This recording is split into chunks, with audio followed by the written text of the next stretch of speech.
When did it all go wrong for this Hall of Famer? Don Drysdale had big plans for his golden years, but his big league lifestyle caught up with him when he was just 56. It's no mystery why the fiery Don Drysdale had the nickname Big D. At 6'6" and 200 pounds, Drysdale was an imposing figure both on the field and off. On the mound, it didn't take much to make him mad. Anything from looking at him the wrong way to digging in the batter's box would earn you some Big D chin music. I did because I had a rule, Steve, and I just believed that I had to protect my players. Right. And I had a very basic rule. If one of my players goes down, two of yours go down. If two go down, four go down. If three go down, we go on down the line, you know. And I've always said, it doesn't take a Rhodes Scholar to figure that out. And Don didn't discriminate. Whether you were a future Hall of Famer or a wet behind-the-ears rookie just called up from the farm team, you had better get ready to dive out of the way. Nothing illustrates this better than when the Giants' great Willie Mays, who was probably the best center fielder of all time, came up to bat against Drysdale and the Dodgers. The baseball, and Big D put the next pitch high and tight, hitting Mays squarely in the back of the neck. Once again, the unwritten rules of baseball had been broken and someone had to pay the price. And since Don grew up playing baseball, he knew all of the unwritten rules, but nothing irritated him more than a player who hit a homer off of him and then ran around the bases too slowly, or too quickly for that matter. And God help you if you stood for even a split second at the plate and watched that ball fly out of the park. That would definitely earn you a fastball at your head in your next at-bat, and probably the at-bat after that, too. But Don's famous temper wasn't just confined to the mound. Although by all accounts, Don was the nicest guy in the world about 99% of the time, it was the other 1% that you really had to watch out for. For starters, Don was a very private person, or to put it more accurately, he was as private a person as you could be when he was one of the most recognizable people in all of sports. Especially when you lived in Los Angeles, a town where spotting famous athletes and celebrities was a frequent occurrence, and the residents were not shy about interacting or asking for an autograph. For Don, the constant attention from fans, while often appreciated, could be overwhelming, especially in personal settings, and one fan in particular was about to cross the line. It happened one night in 1978 when Drysdale, who had been retired almost 10 years at this point, was dining with his agent at the Musso and Frank Grill.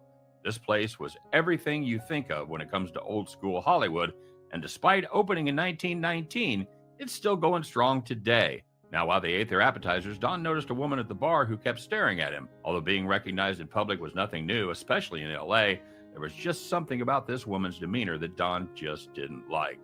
He had forgotten all about the strange woman at the bar and was completely focused on his perfectly cooked dinner. Unfortunately, she hadn't forgot about him.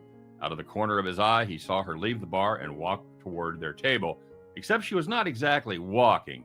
She was doing that stagger shuffle do-si-do that people about 4 highballs deep into their evening tend to do. Don saw her coming out of the corner of his eye, and just as he took another bite out of his steak, before Don could even finish that bite, the woman, who was seriously slurring her words, said, "Hey, aren't you Sandy Koufax?"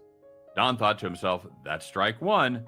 Drysdale, despite putting up great numbers with the Dodgers, was often overshadowed by Koufax's even better numbers. Of all the people she could have mistaken Don for, Sandy Koufax was at the top of that list. Gritting his teeth, Don did his best to remain cordial. "Close, ma'am. Sandy was the lefty. I'm Don Drysdale." The woman screamed with excitement, bent down and tried to hug Drysdale, but her aim was a bit off, and she accidentally knocked over Don's glass of wine. As he tried furiously to mop up the spill of Cabernet Sauvignon, Don thought to himself, that's strike two. Once again, Drysdale tried to be nice. "Ma'am, it's always great to meet a fan, but my friend and I would really like to get back to our dinner." Whatever she was hoping to hear, that wasn't it. She begins to scream at the top of her lungs about how Don is just another stuck-up jerk who doesn't care about the fans. She couldn't believe he didn't even have time to sign an autograph. "Ma'am, I'd be happy to sign an autograph if you'll let us finish our dinner afterward. Do you have a pen?" But instead of setting her purse down on the table to find the pen, she set it down on Don's plate, knocking his steak to the ground and smashing his lobster tail. That's when the famous Drysdale temper kicked in. He sprung to his feet and pushed her back in the general direction of the bar. The woman staggered, but remained on her feet, and then shuffled back towards the bar, cursing Don loudly and screaming about suing. By all accounts, there was nothing hurt except her ego. The damage had been done. When news of the incident spread, it caused a significant stir. Drysdale's fans and detractors alike debated his actions. Many were quick to defend him, citing his years of dealing with public attention and the pressure of being in the limelight. They argued that celebrities, even sports icons, deserve moments of privacy and that an intrusion, however well-meaning, can be frustrating. Others were less forgiving. Critics condemned Drysdale's action, labeling it as an overreach and an abuse of his physicality. Some argued that his stature as a public figure required him to exercise restraint, even in the face of perceived rudeness. The incident was a stark reminder that public personas can sometimes clash with private behaviors. But, as with most controversies, this one eventually died down. Don went back to his career as a baseball broadcaster, and the woman, I don't know, maybe went to AA? What do you think? Was Drysdale right to push the woman who had interrupted his dinner? Or is that just the price of fame and he should have handled it better? Drop a comment below and let us know your thoughts. Of course, that wasn't the only time he caused a stir during his career as a broadcaster. In 1979, while working as a broadcaster for the then California Angels, Don was involved in a couple of nasty confrontations on the team plane. He loudly stated his opinion that Angel starter Jim Barr, who had an injury that prevented him from pitching in the upcoming playoffs, wasn't really hurt. Not surprisingly, Jim Barr took offense to Drysdale's comments and let him know about it. Then manager Jim Fergosi got involved, and the two had to be separated before they came to blows. Even though he later apologized, the tension between him and the team never really went away, and Don was soon on to greener pastures, taking a job with ABC to call the network's baseball games. But unlike almost every other ex-athlete who goes on to have a career in broadcasting, Don actually did the play-by-play and not the color analysis. And it wasn't just baseball he was calling. During his time at ABC, Drysdale not only did baseball telecasts, but also regional sports football games, as well as the Superstars and Wide World of Sports.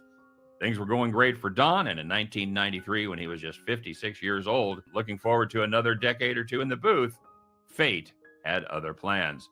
After calling a Dodgers game in Montreal on July 2nd, 1993, Don returned to his hotel room at La Center Sheridan. The next morning, as the team was boarding the bus for the stadium, they noticed that no one had seen Drysdale. That wasn't completely unheard of, and everyone expected that he had maybe overslept and would find his own way to the stadium soon. But as game time approached and he still hadn't arrived, several broadcast team members were sent back to the hotel to find out what was going on and give him a hard time for sleeping so late. But when hotel personnel went up to Drysdale's room, they discovered his body lying face down on the floor. The cause of death was ruled to be a heart attack, and the coroner's report determined that Drysdale had been dead at least 18 hours by the time he was found. One of the all-time greats was taken way too soon, and while the entire baseball nation mourned, it hit especially hard for Dodgers fans. Blue Nation was still reeling from the death of beloved catcher Roy Campanella.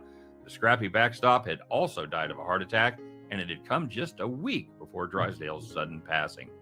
But as good as his career as a broadcaster was, let's take a look at his playing days and learn a few of the reasons Don will always be remembered and considered one of the all-time greats. Donald Scott Drysdale was born on July 23, 1936 in Van Nuys, California, to Scott and Verna Drysdale. His father was a repair supervisor for the Pacific Telephone and Telegraph Company, and his father, like so many dads whose sons ultimately played Major League Ball, had a brief career as a minor leaguer before giving up on his dream to settle down and raise a family. Don learned the game from his father at a young age and primarily played second base, his dad's old position, until his senior year in high school. After going 10-1 as a pitcher that season, two things happened. First, he was signed by the Brooklyn Dodgers for a $4,000 bonus. And secondly, even though he remained a pretty good hitter, Don would never play the field again. He was assigned to Class C Bakersfield Indians of the California League, where he posted an 8-5 win-loss record with a .346 ERA and had 73 strikeouts. He had always pitched inside, but because of his pinpoint control, he plunked just 3 batters in 112 innings. But that would soon change. His next stop was Canada, where he played for the AAA Montreal Royals of the International League. He started the season 10-2, but injured his right hand and continued to pitch with the pain. It turned out to be a broken bone, and Drysdale lost 9 games in the second half of the season to go 11-11. Pitching with a broken pitching hand? Man, those guys were just built differently back then. Now, despite his mediocre record for Montreal, Don was promoted to the big league squad in Brooklyn.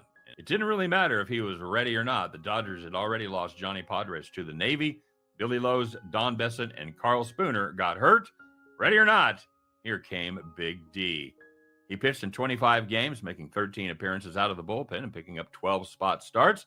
He finished with a 5-5 record, but a sterling ERA of 2.64. He may have lucked into the opportunity because of multiple injured pitchers, but he showed enough in that year to stay with the big club.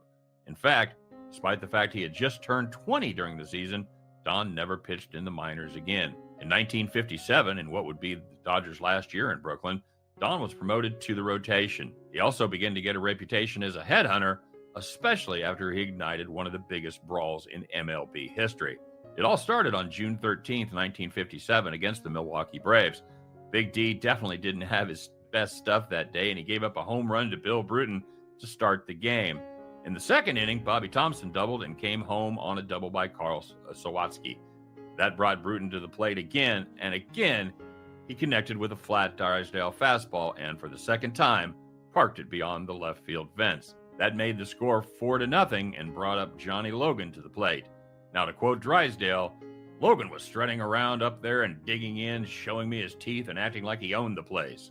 For Don, who wouldn't even turn 21 for another month, this was a bridge too far. He didn't care if the guy had been in the league for 20 years or 20 days. Don sent the next one straight at his head. Logan turned and tried to dive out of the way, but he was too late as the ball caught him at the base of the neck. He crumpled to the ground in a heap. Of course, because this was Major League Baseball in the 1950s, Logan got up, rubbed a little dirt on it, and jogged to first base, all the time jawing at Drysdale and Don giving it right back. Now, as Logan took his lead off of first, Don threw over to first in a pickoff attempt. Now, what happened next is still being debated to this day. When Don threw over, first baseman Gil Hodges stuck out his glove, but missed the ball. Though Hodges swore to his dying day he just missed it, Braves fans swore he missed it on purpose. The throw hit Logan in the head as he dove back to first. Logan, who was definitely having a terrible day, once again got up from his second beating in about 2 minutes and charged the mound. Now, the question of why he didn't just punch Hodges, who after all was standing right there, plus he's the guy that actually missed the ball. But Logan, who at 5'11", was pretty tall for his shortstop, but still gave up 7 inches and 30 pounds to Drysdale, was determined to get his pound of flesh. Of course, this caused both benches to clear, and the players came chugging in from the bullpens to join the melee shortly after. The Donnybrook went on for several minutes with just about everybody but the hot dog vendors getting their licks in. When the smoke cleared, Logan and Drysdale had been sent to the showers, and the game eventually resumed, albeit with a lot more torn uniforms and scuffed caps. In 1958, the Dodgers moved west to Los Angeles, but they seem to have left their mojo back in Brooklyn. The boys in blue finished under 500 for the first time since 1938, not counting the war year of 1944, and Big D went 12-13 with a 4.17 earned run average. Over the next 10 years, Drysdale would never again have an earned run average above 346, and he finished with a career mark of 2.95. In 1959, Drysdale led the team in wins with 17 and led the league in strikeouts with 242. He also led the league in hit batsmen with 18. Drysdale also made the first of his 9 All-Star appearances that summer at Pittsburgh's Forbes Field. In 1959, the Dodgers closed out the season strong, winning 9 of 11 and overtaking the Giants and Braves to win the National League pennant. There, they met the White Sox in the World Series, and despite getting drubbed 11-0 in the first game, they were able to win 4 of the next 5 to take home the crown. Drysdale picked up a 3-1 win in the critical third game. Over the next 3 seasons, the Dodgers fell short in their bid to return to the World Series. Drysdale led the league again in strikeouts in 1960 with 246 and hit batsmen with 10. The following year, he hit 20 batters, a career high, to lead the majors one more time. But 1962 was a special year for Don. He went 25-9 with a 2.83 ERA. He also led the league in wins, starts with 41, and innings pitched with 314 1/3, as well as strikeouts with 232. His 41 starts were the most by a Dodgers hurler since 1904, and it would also be the first of 4 straight years in which Drysdale led the National League in starts. The Dodgers took down Mickey Mantle and the Yankees in 1963 to win another World Series title, and once again, Don pitched a terrific Game 3, outdueling Jim Bouton with a 3-hit shutout to give LA a 1-0 win. With Don and stellar lefty Sandy Koufax in the rotation, the Dodgers were indeed formidable. They slumped again in 1964, but in 1965 they again won the pennant with Drysdale's 23 wins and Koufax's 26, accounting for more than half of their 97 wins. They dropped the first 2 games to the Twins in the World Series as Drysdale and Koufax were both shelled in their starts, but both rebounded. Don picked up the win in Game 4, and Koufax twirling a Game 7 gem as the Dodgers shut out the Twins to give Don his 3rd and final World Series ring. They won the pennant again in 1965, but were swept by the Orioles in the World Series. Despite posting his first losing record since 1958, Don pitched very well in Game 4, giving up just a single run on a homer by Frank Robinson. But Orioles starter Dave McNally was even better that day, and the Dodgers fell 1-0. 1966 saw the boys from LA struggle once again as their light-hitting team just couldn't keep up. How bad were they? Well, Don hit 300 and led the team in average. Pretty good rule of thumb is if your pitcher is your best hitter, you're probably not winning the World Series. And the news didn't get any better for LA as Koufax was forced to retire with an arthritic elbow at the age of 30. With half of their dynamic duo gone, the Dodgers would never again reach the World Series in Don's career. But it wasn't like he wasn't still doing his part. In fact, from May 14th to June 8th, 1968, Drysdale set a record for consecutive scoreless innings pitched. His new mark was 58 2/3 innings, breaking the record of 56 innings set by Walter Johnson in 1913. 20 years later, Drysdale was working in his first year as a broadcaster for the Dodgers. On September 28, 1988, Orel Hershiser was closing in on Drysdale's scoreless innings record.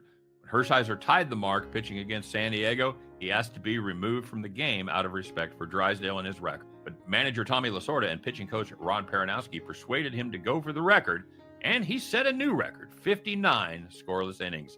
Hershiser pitched 10 scoreless innings in that game, as a matter of fact. When Drysdale was told that Hershiser wanted to be taken out of the game, he said, "I would have gone out there and kicked him in the rear if I'd have been there." But making 35 or more starts for 9 straight seasons ultimately took its toll. He was diagnosed with a torn rotator cuff in his shoulder, and it never got better.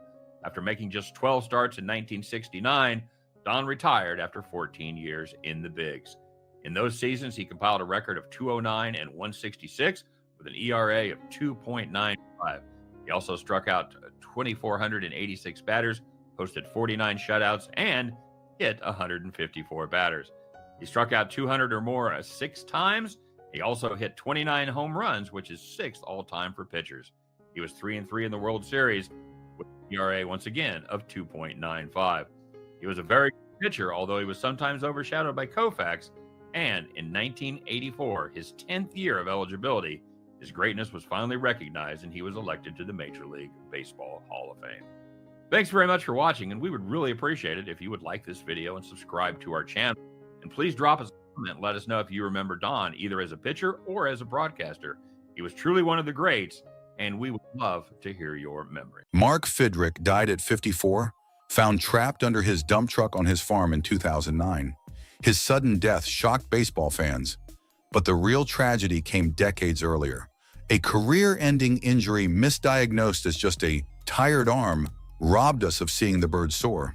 But behind the sadness lies a story about baseball's most authentic star, a man who brought pure joy back to America's game.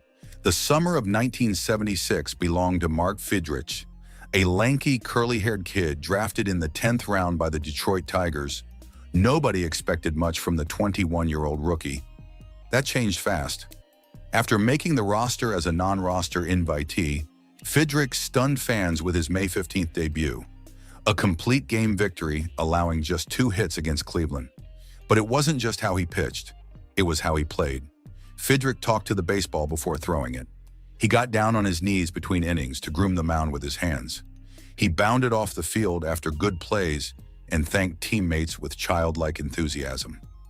His nickname, the Bird, came from his resemblance to Big Bird from Sesame Street, tall, lanky, and topped with wild curly hair. Unlike other athletes who calculated their every move, Fidrych was genuine to the core. His mound rituals weren't staged publicity stunts. They were simply Mark being Mark. He played with the same pure joy that kids show in Sandlot games. This unfiltered enthusiasm felt like a breath of fresh air during a time when many Americans had grown cynical about their heroes. America fell hard for Mark Fidrych. In 1976, with the country still reeling from Vietnam and Watergate, the Bird offered something pure. He showed up to the ballpark in jeans and t-shirts. He had no agent. He drove a beat-up car. In an era of growing cynicism, here was a guy who simply loved playing baseball. The numbers backed up the hype. Fidrych finished his rookie season with 19 wins, a league-leading 2.34 ERA, and 24 complete games in just 29 starts. He started the All-Star game as a rookie, only the second first-year pitcher ever chosen for that honor. He finished second in Cy Young, voting to Jim Palmer. His national breakthrough came during a Monday Night Baseball game against the Yankees on June 28th. With the country watching on ABC, Fidrych pitched a complete game victory against the first-place Yankees. Fans refused to leave, calling him back from the clubhouse for curtain calls. Stadium workers had to switch the lights back on. No one wanted the magic to end. That one season, his magical presence generated an estimated extra $1 million in ticket sales. The struggling Tigers, who usually drew only 10,000 fans per game, saw packed stadiums whenever the Bird pitched. He landed on the cover of Rolling Stone. Television commercials followed.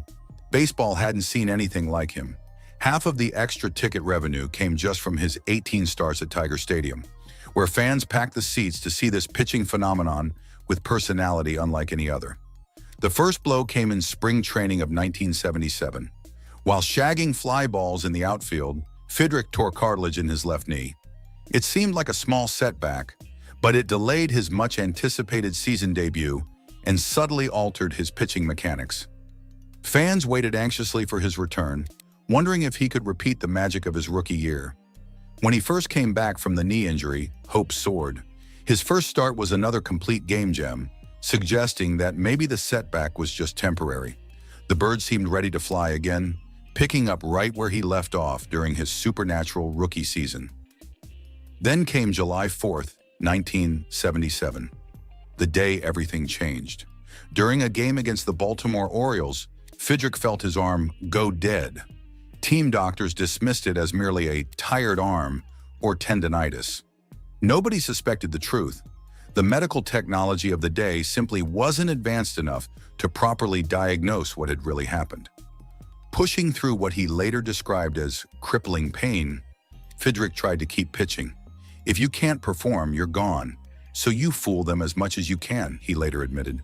"I had to. I saw what was going on in my life." Like many athletes of his era, there was immense pressure to play through pain. Admitting injury could mean the end of a career. He pitched only 2 more games that season. His arm never felt right again. Over the next 3 seasons, he managed just 16 more starts for Detroit, winning only 10 more major league games after his spectacular rookie year.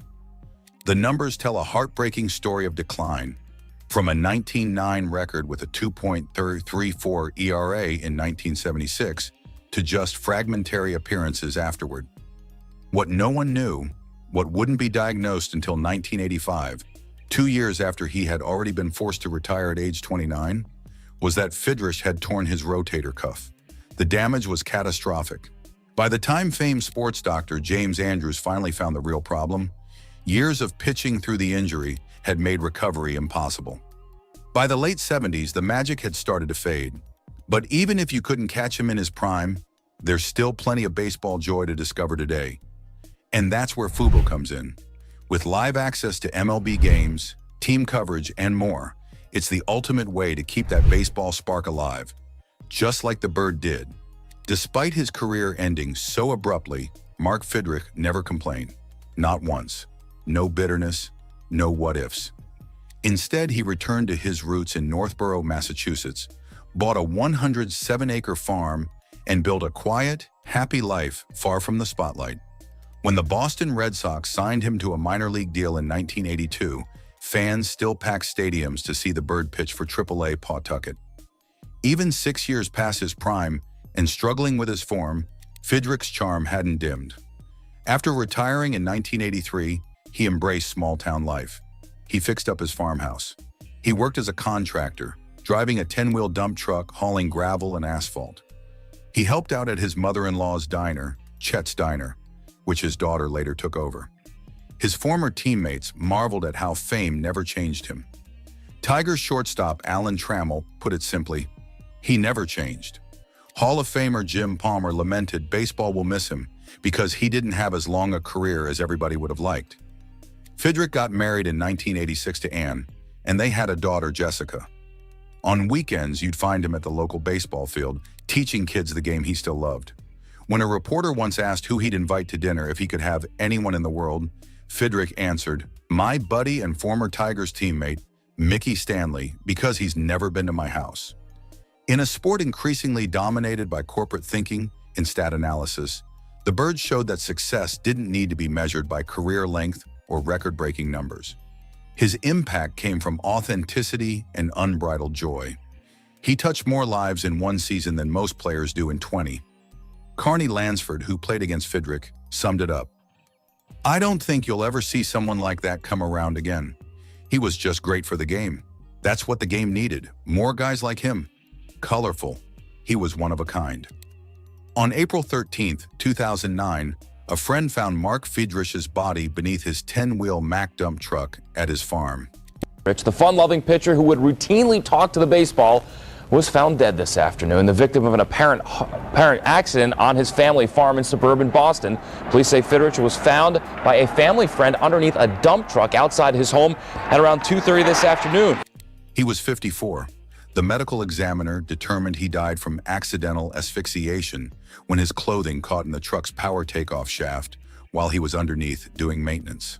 The baseball world mourned collectively. His death came within days of Angels rookie Nick Adenhart's passing, and on the same day as legendary Phillies broadcaster Harry Kalas died, adding to baseball's sense of loss.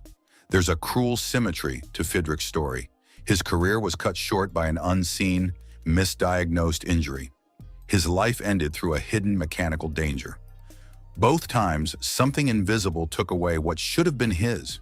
Yes, he died at 54, but the way he lived, quietly, joyfully, forgotten by the sport that once adored him, that's what's truly sad. Baseball got only a fleeting glimpse of his talent. A knee injury, then a shoulder tear misdiagnosed until it was too late, robbed everyone of seeing what could have been. Yet in his brief time on baseball's biggest stage, the Bird gave us something rare and precious. In an era of growing cynicism, he showed that pure, childlike enthusiasm still had a place. He reminded jaded fans why they fell in love with the game in the first place. He proved that authenticity matters more than longevity. Mark Fidrych's career statistics show 29 wins and 19 losses, but his impact can't be measured in numbers.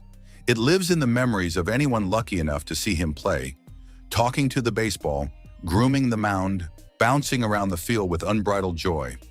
That's the story of Mark Fidrych. Unforgettable, irreplaceable, and gone too soon. Hit that like if you remember the Bird and drop a comment sharing your favorite memory. See you next time. Gary Carter died at 57. How he lived was sad. It was May 2011 when doctors found 4 brain tumors. The disease called glioblastoma took his life in less than a year. But his life was so much more than his final chapter. His story is one of joy, success, and a love for baseball that touched fans in 2 countries. They called him the Kid. Gary Carter got this nickname during his first spring training with the Montreal Expos in 1973. He was only 19 years old.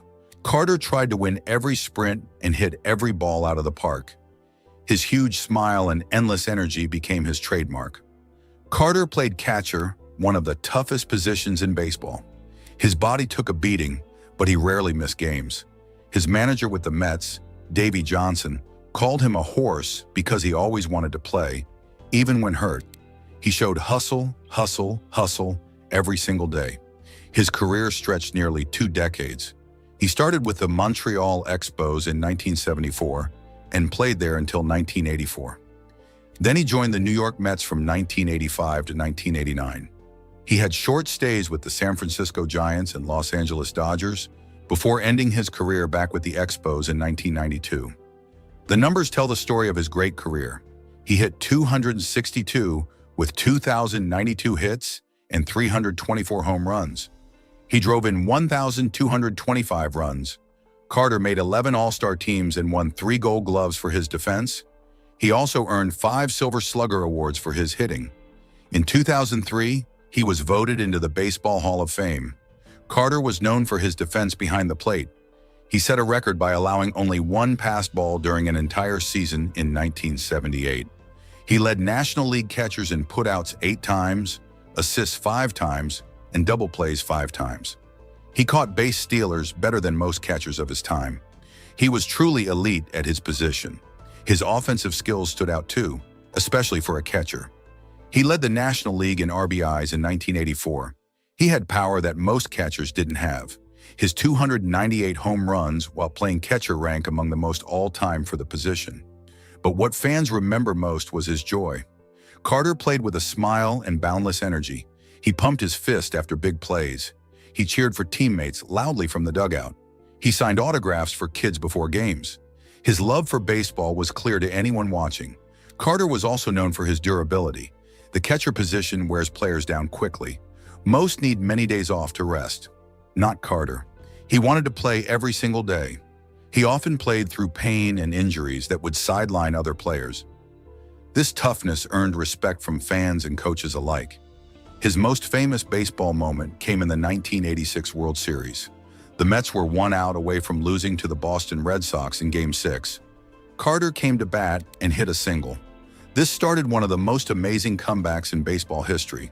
The Mets went on to win that game, and then the championship in Game 7. Carter hit .276 in that World Series with 2 home runs and 9 RBIs. While fans adored Carter, some teammates had mixed feelings. His endless energy and big smile rubbed some players the wrong way. Some thought he was putting on a show, especially for cameras.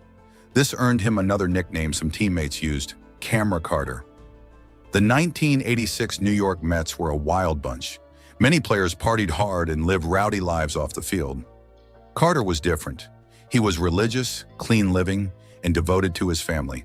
This created some tension in the clubhouse. Keith Hernandez, another star on that Mets team, once said, "The only person who thought Gary Carter was a captain was Gary Carter." Hernandez found Carter corny at first, but over time, they built respect for each other because they both wanted to win so badly. Their personalities couldn't have been more different. Hernandez was quiet and serious. Carter was loud and happy, but they both played hard and put the team first. This common ground helped them work together despite their differences. Darryl Strawberry, a slugger for those Mets teams, admitted he didn't understand Carter's positive lifestyle back then. Years later, Strawberry called Carter a true man and said he grew to respect him. This shows how Carter's character stood the test of time. Some players resented Carter because he seemed to have something they didn't. He had balance in his life. When baseball games ended, Carter went home to his family and faith. These things gave him purpose beyond baseball. Many players struggled when they weren't on the field. Carter had peace and joy from his life outside the game. Despite these tensions, Carter never changed who he was. He stayed positive and enthusiastic. He didn't try to fit in by changing his values. He remained true to himself, even when it wasn't the popular choice. This inner strength says a lot about his character. In 2003, Gary Carter was elected to the Baseball Hall of Fame. This should have been a perfect moment, but it came with controversy. The question was, which team's cap should he wear on his plaque? Carter spent more years with the Montreal Expos, 11 seasons total, but his biggest moment came with the New York Mets when they won the 1986 World Series. Carter himself wanted to wear a Mets cap in the Hall of Fame. He felt strong ties to the championship team in the city of New York. This upset many Expos fans.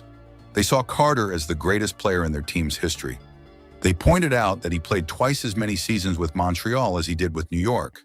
The debate grew heated in both cities. The situation highlighted Carter's unique place in baseball history. Most Hall of Famers are clearly tied to one team.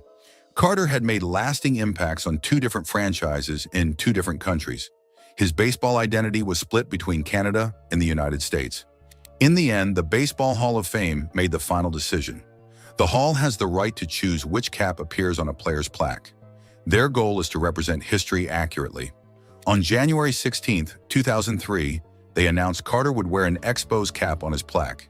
He became the first player to enter the Hall representing the Montreal franchise. Carter accepted this decision gracefully, though some Mets fans were disappointed. The controversy showed just how much both fan bases claim Carter as their own. Few players are loved so deeply by two different teams. In May 2008, Carter made a public misstep. He was managing a minor league team when he spoke on radio about wanting to become the New York Mets manager. The problem was the Mets already had a manager, Willie Randolph. Carter said, "I would love that opportunity," and mentioned he had contacted the Mets about his interest. He even said he could be in New York tomorrow if necessary. These comments caused backlash. Keith Hernandez, now a Mets broadcaster, called Carter unconscious, suggesting he didn't understand how his words would be taken. Another announcer called Carter's actions indelicate and graceless. Carter apologized for his remarks soon after. The incident showed that even good people can make poor choices in the heat of the moment. Carter's eagerness to return to the Mets organization clouded his judgment briefly.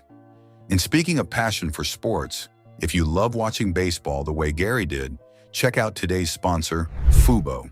With Fubo, you can stream live sports, including MLB action, on your terms. No cable, just pure games. Hit the link below to get started. In May 2011, Carter faced the toughest fight of his life. After suffering headaches and memory problems, doctors found 4 tumors in his brain. The diagnosis was glioblastoma multiforme, the most aggressive form of brain cancer.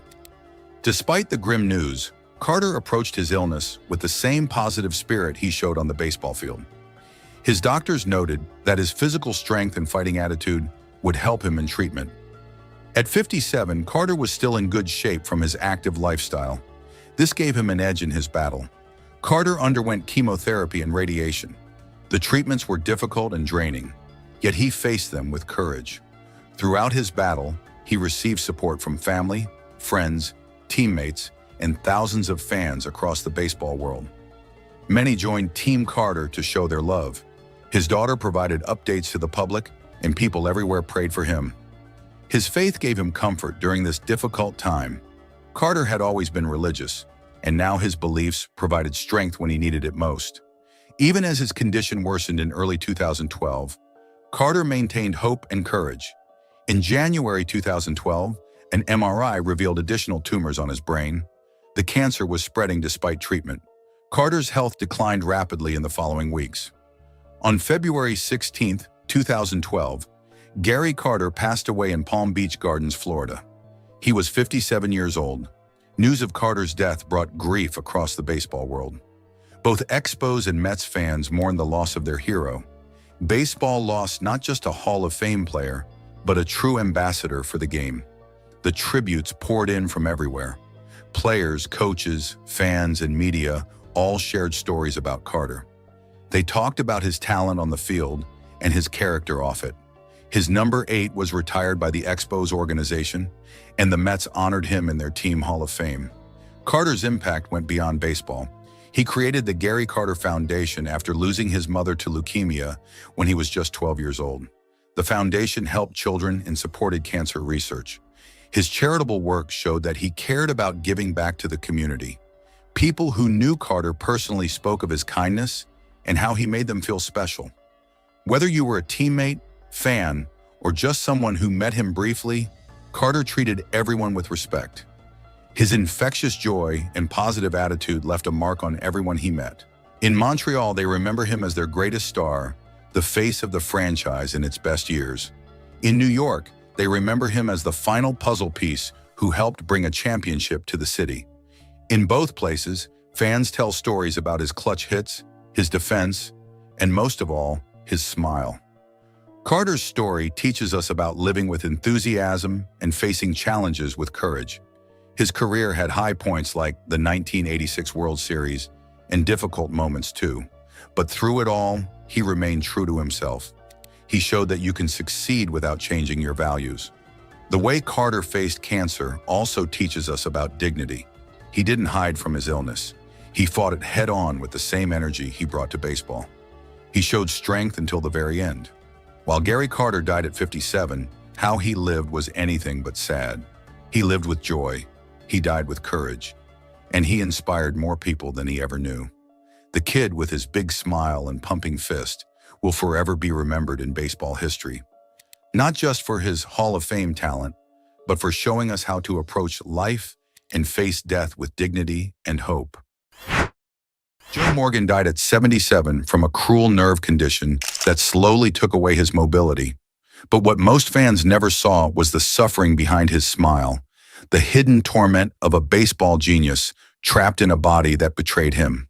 How he lived was far sadder than anyone knew. Joe Morgan stood just 5 feet 7 inches and weighed 160 pounds, a diminutive figure who somehow towered over baseball as one of its most brilliant minds. The contrast was striking, his small stature versus his giant impact on the game. With 2 MVPs, 2 World Series championships, and a spot in the Hall of Fame, Morgan's legacy as a player remains untouchable. But his journey through life wasn't always as smooth as his play on the field, and the contradictions that defined his career would follow him to his final days. The Cincinnati Reds' Big Red Machine dynasty of the 1970s had Morgan as its engine, the spark plug that transformed a great team into a legendary one.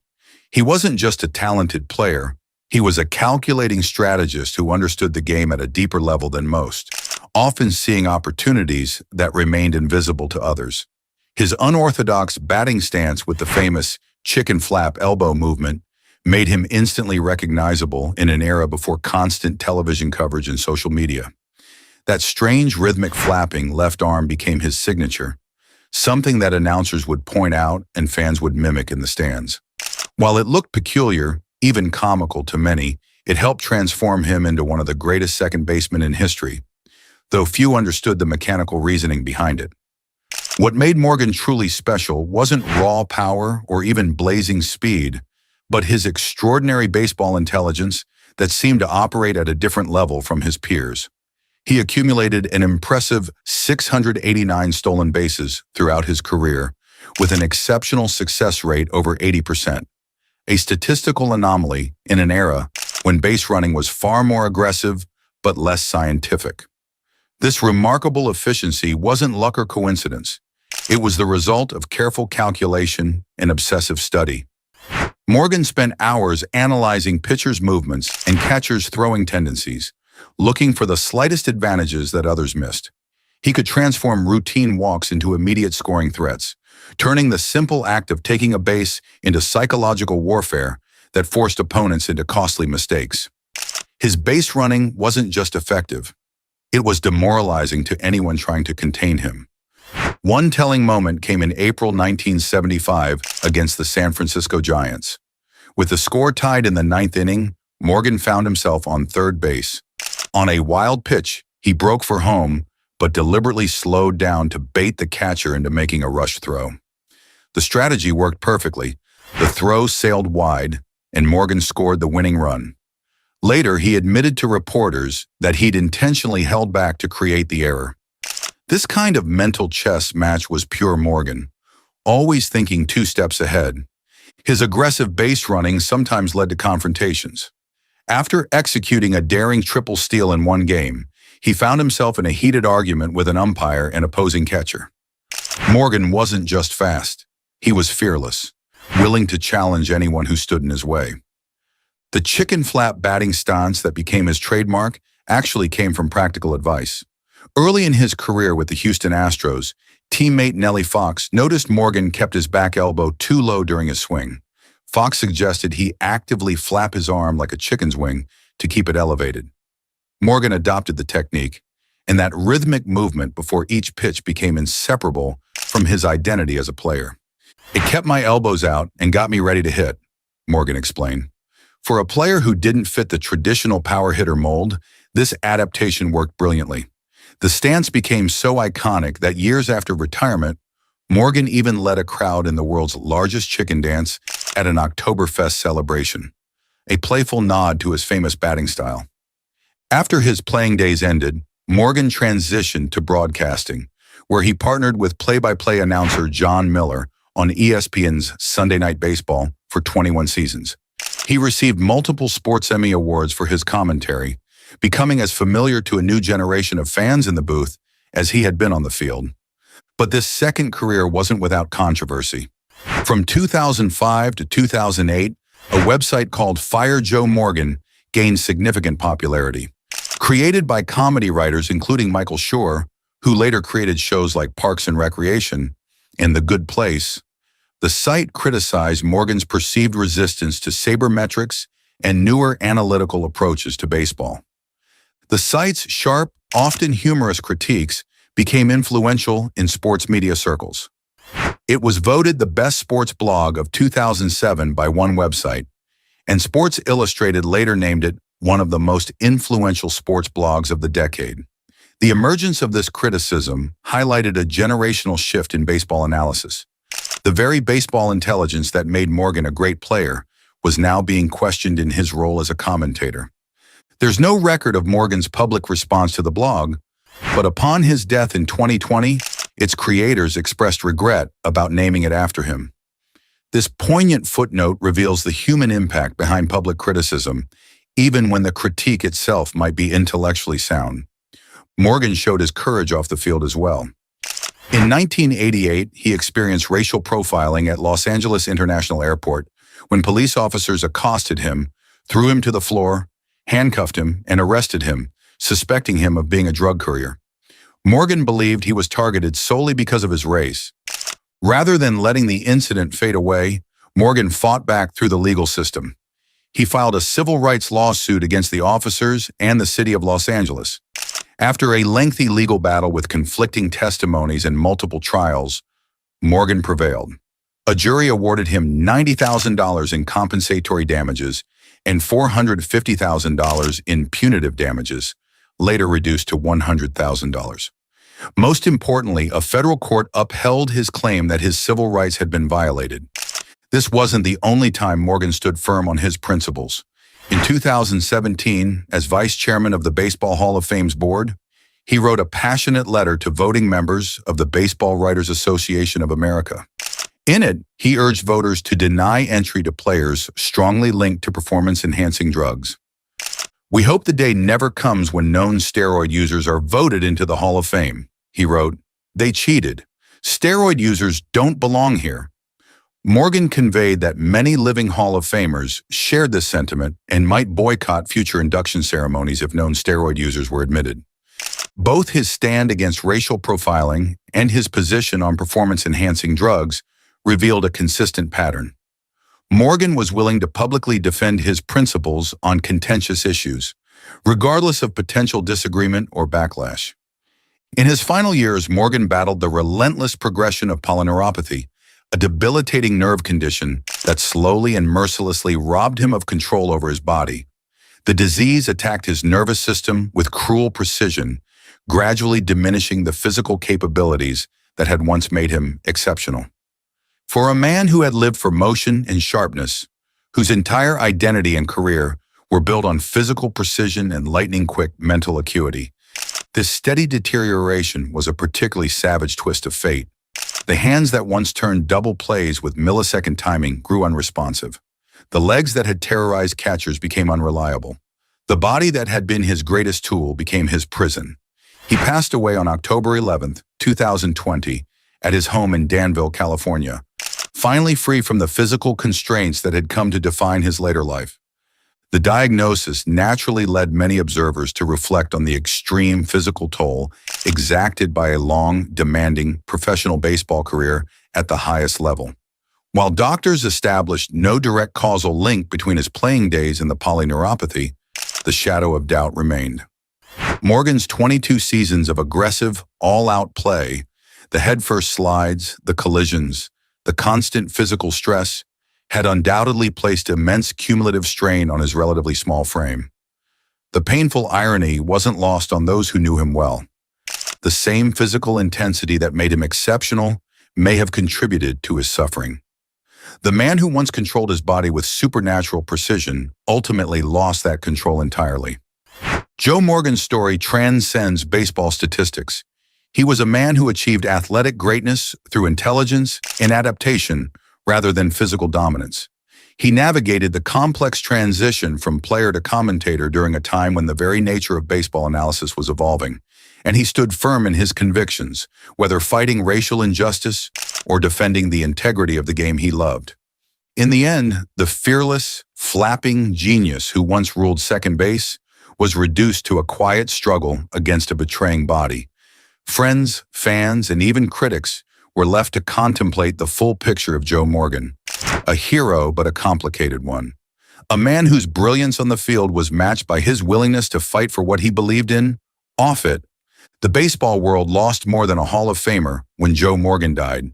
It lost a unique mind who changed how the game could be played, a voice that spoke uncomfortable truths, and a spirit that refused to back down, even when facing his toughest opponent.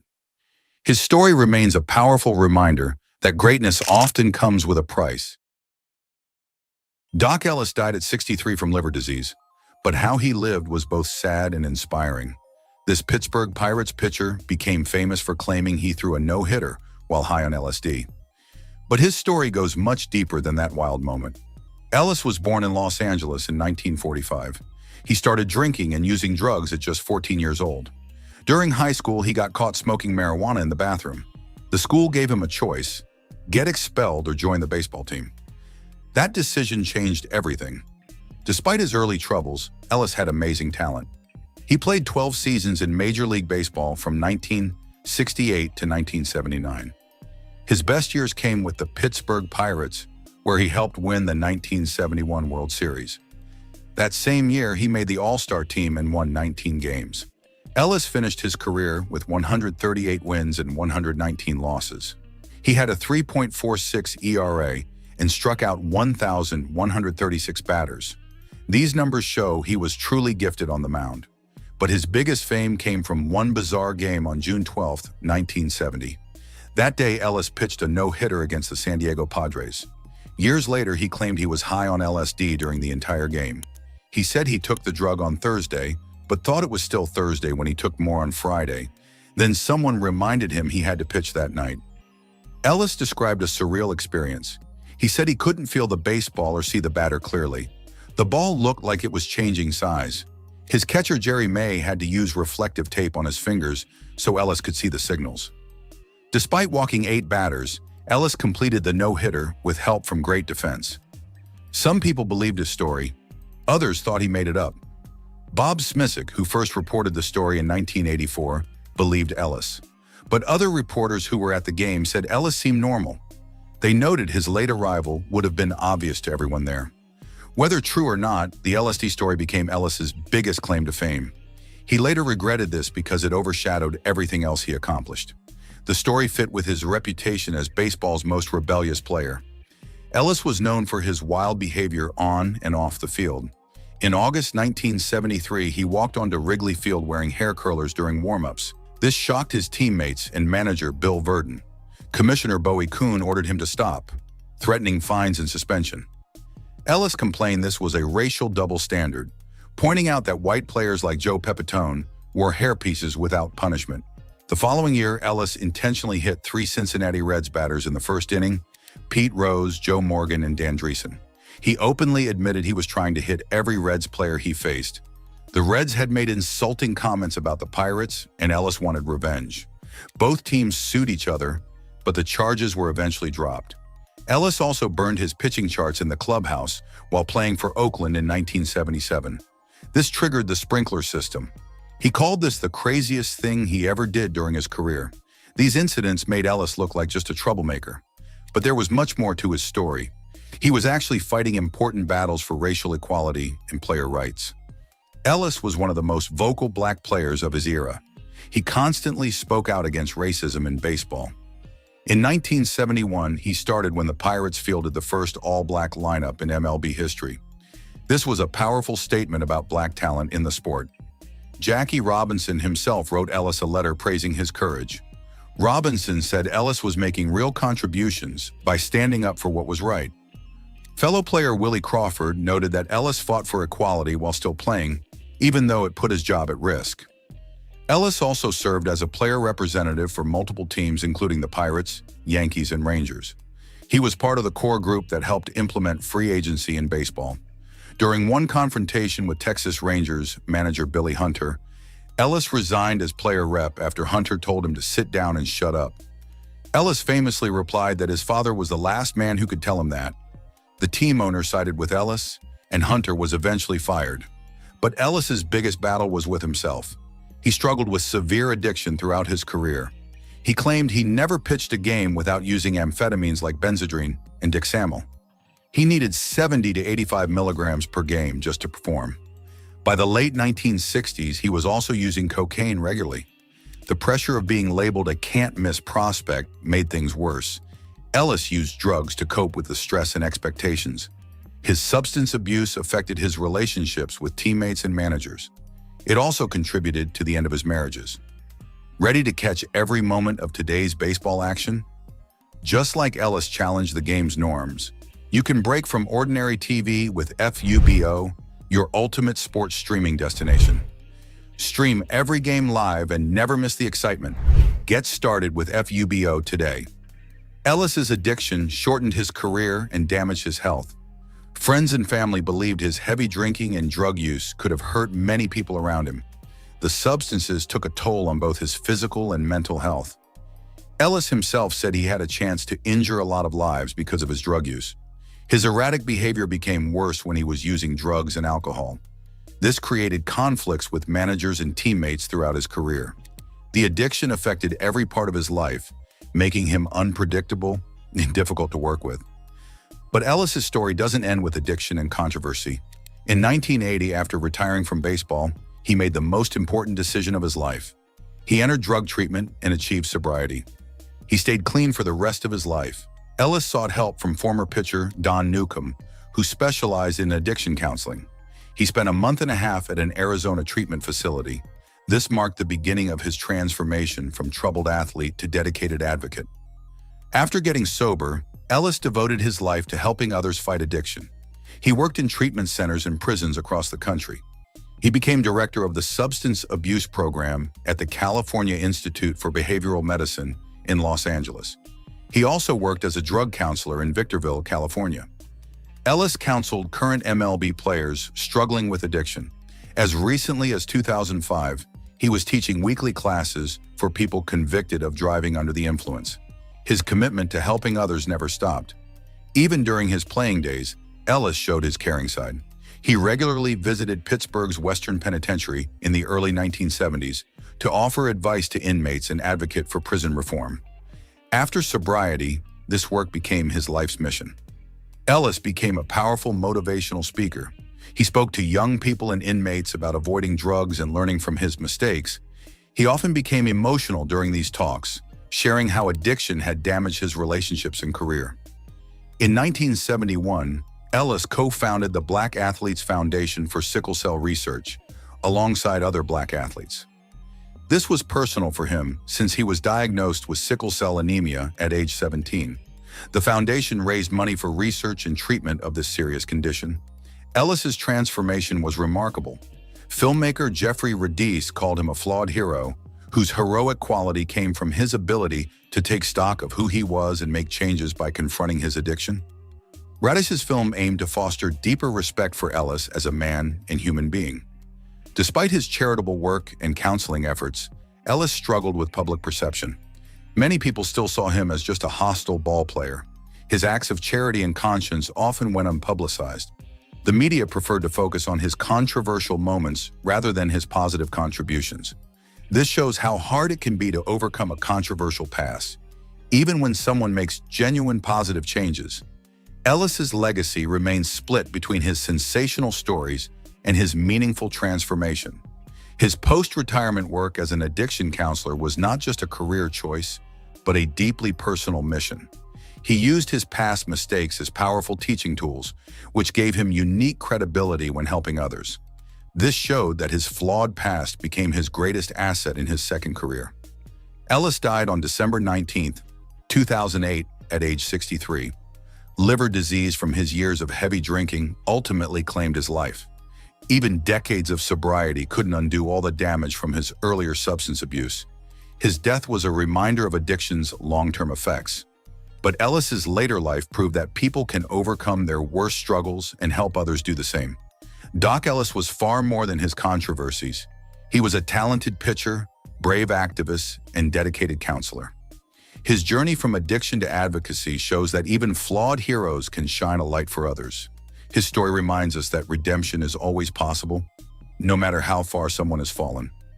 Ellis challenged racism, fought for player rights, and ultimately saved countless lives through his counseling work.